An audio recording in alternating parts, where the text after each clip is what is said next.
Hello students, welcome to my channel. இன்னைக்கு என்ன பார்க்குறோம் 12th accountancy chapter 2ல exercise sum பார்க்குறோம் 10th sum என்ன கொடுத்திருக்காங்கன்னு பாருங்க. How will the following items appear in the final account of a club for the year ending March 2017? March 2017ல இந்த information வச்சு final அக்கௌண்ட்டில் எப்படிலாம் நம்ம வந்து அப்ளை பண்ணலாம் சப்ஸ்கிரிப்ஷன் அப்படின்னு கேட்டிருக்காங்க. என்ன சொல்லியிருக்காங்க, received subscription 40,000 during the year. அப்போ 2016லேருந்து 17க்கு வந்து சப்ஸ்கிரிப்ஷன் எவ்வளோ ரிசீவ் பண்ணியிருக்காங்க, 40,000 வந்து நம்ம ரிசீவ் பண்ணியிருக்காங்க.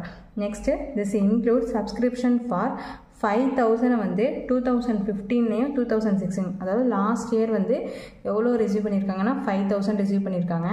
Next and 3,000 for the year 2017 and 18. அப்போ நெக்ஸ்ட் இயருக்கு உள்ள சப்ஸ்கிரிப்ஷனும் ரிசீவ் பண்ணியிருக்காங்க. நெக்ஸ்ட்டு இது என்ன பண்ணணும், ரெண்டையும் அதாவது பிஃபோர் மொதல் வருஷத்தில் உள்ளதையும் அடுத்த வருஷத்தில் உள்ளதையும் என்ன பண்ணணும், லெஸ் பண்ணி காட்டணும். ஓகேவா. நெக்ஸ்ட்டு சப்ஸ்கிரிப்ஷன் வந்து ₹1,000 is still outstanding for the year 2016 to 17. இப்போ இதுதான் நம்ம போட போகிறோம் 2016 to 17. அப்போ அதுக்கு வந்து அவுட்ஸ்டாண்டிங் என்ன, சப்ஸ்கிரிப்ஷன் என்ன இருக்குது, அவுட்ஸ்டாண்டிங்காக இருக்குது 1000. இதை வந்து ஆட் பண்ண போகிறோம். ஓகேவா. இப்போ நம்ம சம் போடலாம் வாங்க. பாருங்கள், இன்கம் அண்ட் எக்ஸ்பெண்டிச்சர் ஃபஸ்ட்டு போட போகிறோம்.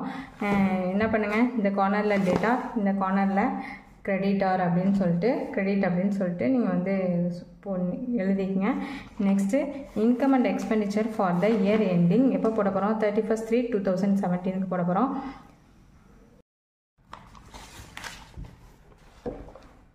கிரெடிட் சைடு இன்கம் ருபீஸ்னு எழுதிங்க, அதுமாதிரி டெபிட் சைடு எக்ஸ்பெண்டிச்சர் ருபீஸ்னு எழுதிங்க. இப்போ சப்ஸ்கிரிப்ஷன் எந்த சைடு வரும் அப்படின்னு பார்த்தீங்கன்னா இன்கம் சைடு வரும். இன்கம் சைடில் என்ன இன்ஃபர்மேஷன் கொடுத்துருக்காங்க அப்படின்னா, ஃபஸ்ட்டு என்ன கொடுத்துருக்காங்க, மார்ச் 2017க்கு தான் போட போகிறோம். சப்ஸ்கிரிப்ஷன் எவ்வளோ ரிசீவ் பண்ணியிருக்கோம், 40,000. அப்போது பை சப்ஸ்கிரிப்ஷன் எவ்வளவு, 40,000 அப்படின்னு சொல்லிட்டு என்ட்ரு பண்ணிங்க. என்ட்ரு பண்ணிவிட்டு இதோட என்ன பண்ணியிருக்கோன்னு பாருங்கள், லெஸ். இப்போ என்ன சொல்லியிருக்காங்க, received subscription 40,000 during the year 2016 to 17. அதை வந்து என்ட்ரு பண்ணியாச்சு. ஓகேவா. Next this include subscription 5,000 for 2015 to 16. அப்போ 2015 to 16னா லாஸ்ட் இயர் சப்ஸ்கிரிப்ஷன் வந்து ரிசீவ் பண்ணியிருக்கிறது 5,000. அப்போ இதை என்ன பண்ணணும், லெஸ் பண்ணி காட்டணும். Less subscription for the year 2015 to 16 5,000. 40,000 minus 5,000 வந்து 35,000. ஓகேவா.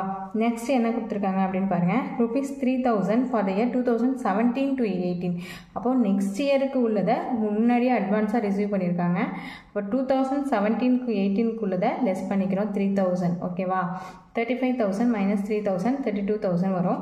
நெக்ஸ்ட் இன்ஃபர்மேஷன் என்ன கொடுத்துருக்காங்கன்னா, subscription for ₹1,000 is still outstanding for the year 2016 to 17. அப்போ இந்த இயருக்கு வந்து எவ்வளோ அவுட்ஸ்டாண்டிங் ஆகிருக்கு, 1000. அப்போ அந்த 1000 என்ன பண்ணிக்கிறோம், ஆட் பண்ணிக்கிறோம். ஓகேவா. கரண்ட் இயர் அவுட்ஸ்டாண்டிங் வந்து எப்போதுமே ஆட் பண்ணுவோம். அதை ஆட் பண்ணி 32,000 ப்ளஸ் 1,000 33,000. இதான் வந்து நமக்கு என்னது, இன்கம். நெக்ஸ்ட்டு பேலன்ஸ் ஷீட் போட சொல்லியிருக்காங்க. பேலன்ஸ் ஷீட்டில் பாருங்கள், பேலன்ஸ் ஷீட் ஆஸ் ஆன் 31/3/2017 போட்டுக்கிறீங்க. டெபிட் சைடு லயபிலிட்டிஸ் ருபீஸ், அதேமாதிரி கிரெடிட் சைடு அசெட் ருபீஸ்னு போட்டுக்கிறீங்க. அசெட் சைடு என்ன வரும், அவுட்ஸ்டாண்டிங். எப்போதுமே சப்ஸ்கிரிப்ஷனோட அவுட்ஸ்டாண்டிங் வரும். அப்போ சப்ஸ்கிரிப்ஷன் அவுட்ஸ்டாண்டிங் எவ்வளோ பண்ணியிருக்காங்க, இந்த இயரில் 1000 பண்ணியிருக்காங்களா, கரண்ட் இயரில் அதை அப்படியே எடுத்து என்ட்ரு பண்ணிக்க வேண்டியதான் 1000. நெக்ஸ்ட்டு ரிசீவ்டு இன் அட்வான்ஸ், எப்போதுமே லயபிலிட்டி சைடு வரும். எப்போ அட்வான்ஸாக எப்போ ரிசீவ் பண்ணியிருக்காங்க அப்படின்னா எவ்வளோ அமௌண்ட் ரிசீவ் பண்ணியிருக்காங்கன்னா 3,000 for the year 2017 to 18. Next இயர்க்குள்ளதை முன்னாடியே ரிசீவ் பண்ணிட்டாங்க. அதுதான் வந்து லயபிலிட்டி சைடு வரும் 3,000. ஓகேவா. சம் புரியுதா? புரியணும் கமெண்ட் செக்ஷனில் கமெண்ட் பண்ணுங்கள். தேங்க்ஸ் ஃபார் வாட்சிங்.